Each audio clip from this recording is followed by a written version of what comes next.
नमस्कार मित्रमैत्रीण. आयुष्य आनंदात आणि समाधानी जगायचं असेल तर सर्वात पहिली गुंतवणूक आपल्या शरीरावर करणे खूप महत्त्वाचे आहे. शरीर स्वस्थ असेल तर मन शांत राहते, कामात ऊर्जा राहते आणि आयुष्य खऱ्या अर्थाने आनंदात जातं. यासाठी आजच्या व्हिडिओमध्ये काही सवयी जाणीवपूर्वक अंगीकारल्या तर खूप फायदा होतो आणि आयुष्य देखील आनंददायी जगू शकतो. पहिली सवय म्हणजे झोप पूर्ण आणि दर्जेदार असावी. रात्री 7 ते 8 तास खोल झोप घ्यावी. शक्यतो रात्री 10 ते सकाळी 5 या वेळेत झोपणे उत्तम आहे. झोपण्याच्या आधी मोबाईल बंद बाजूला ठेवणे. दुसरी सवय म्हणजे पोटावर नियंत्रण आणि योग्य आहार. ताटात 50% भाज्या, 25% प्रोटीन, 25% धान्य, अति तेल, मैदा, साखर, थंड पेय टाळा. दिवसातून किमान 2 फळे व 1 वाटी सॅलड घ्या. दररोज 8-10 ग्लास पाणी. लक्षात ठेवा, तोंडात जे टाकता ते शरीर बनतं. त्यामुळे आपल्या तोंडावर नियंत्रण ठेवा. तिसरी गोष्ट म्हणजे आयुष्यात जवळचे 2-3 लोक नक्की हवेत. ज्यांच्यासमोर आपण जसे आहोत तसे राहू शकतो असे लोक. मन मोकळं करता आले तर मानसिक आरोग्य खूप चांगले राहते. चौथी सवय म्हणजे पैशाची काळजी घ्या, पण शरीरापेक्षा जास्त नाही. कमाई पुन्हा करता येते, पण शरीर परत मिळवता येत नाही. जिथे आरोग्याचा प्रश्न असेल तिथं खर्च करायला मागे पुढे कधीही पाहू नका. पाचवी सवय म्हणजे शरीराला योग्य हालचाल हवीच. चालणे, योगा, व्यायाम, जिम काहीतरी चालेलच, पण दररोज किमान 30 मिनिटे करावे लागेल. लिफ्ट शिवाय जिने वापरा. थोडं घाम येईल इतकं हलकं फुलका व्यायाम करायला विसरू नका. सहावी सवय म्हणजे तणावावर नियंत्रण. प्राणायाम, मेडिटेशन 10 मिनिटे करा. नकारात्मक लोक विचारापासून थोडं अंतर ठेवा.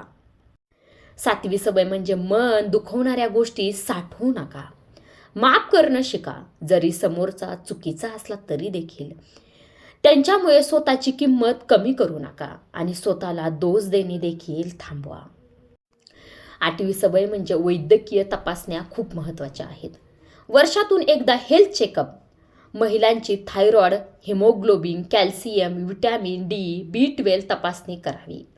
समस्या आल्याशिवाय डॉक्टरकडे जाण्याची वाट बघू नका. ते आधीच आपलं हेल्थ चेकअप नक्की करून पहा.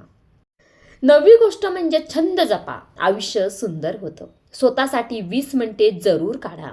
गाणी, चित्रकला, वाचन, शेती, शिवणकाम, जे आवडतं ते करायला सुरुवात करा. 10वी सवय म्हणजे स्वतःवर प्रेम करायला विसरू नका. स्वतःबद्दल चांगलं बोला. तुलना कधीही करू नका. शरीर कसंही असलं तरी त्यावर प्रेम आणि काळजी घ्या. 11वी सवय म्हणजे शरीरातील विषारी द्रव्य बाहेर काढणे, डिटॉक्स. सकाळी उठल्यावर कोमट पाण्यात लिंबू, मध, तुळशीचे पानं आणि हळद घालून ते प्या. आठवड्यातून 1 दिवस हलका आहार घ्या.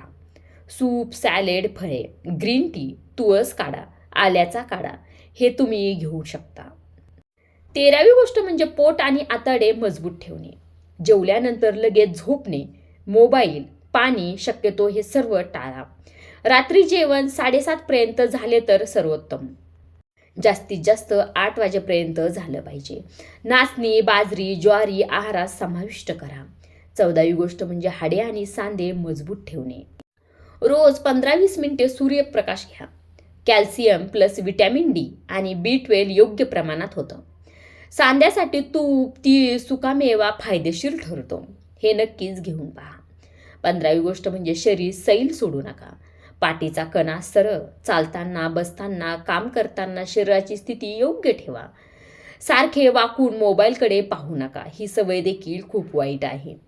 16वी सवय म्हणजे मोबाईलचा वापर मर्यादित ठेवा. खूप स्क्रीन टाईम झोप, डोळे, हार्मोन्स, मन आणि मेंदूवर यामुळे परिणाम होतो. झोपण्याच्या 1 तास आधी मोबाईल बंद करून ठेवा. जेवताना, बोलताना मोबाईल कधीही वापरू नका. 17वी गोष्ट म्हणजे शरीराला विश्रांती हवीच.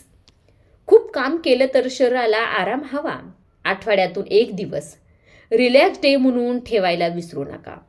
थकवा वाढल्यास 15-20 मिनिटे पॉवर नॅप घ्या. 18वी गोष्ट म्हणजे स्वतःला अपराधी समजणे आजच थांबवा. मी कमी आहे, मी जास्त कमवत नाही असे विचार शरीरावरही परिणाम करतात. स्वतःला रोज सकारात्मक वाक्य बोला. बघा नक्कीच तुम्हाला फरक जाणवेल. मी पुरेसा आहे, मी योग्य आहे, मी महत्त्वाचा आहे किंवा मी महत्त्वाचे आहे असे वाक्य बोलून पहा. या 18 गोष्टीचा विचार नक्कीच करा. शरीर, मन, नाती, शांतता खऱ्या अर्थाने आनंद आयुष्य देतात. एक छोटासा मंत्र इथे सांगते. आरोग्य सुधारलं की आयुष्य आपोआप सुधारतं. शरीर मजबूत तर मन शांत, म्हणजे आनंदी आयुष्य. हे विसरू नका. व्हिडिओ शेवटपर्यंत बघितल्याबद्दल मनापासून धन्यवाद. आणि या टिप्स कशा वाटल्या हे कमेंट करून सांगायला विसरू नका. आणि हो, आपल्या चॅनलवर नवीन असाल तर चॅनलला जरूर सबस्क्राईब करा.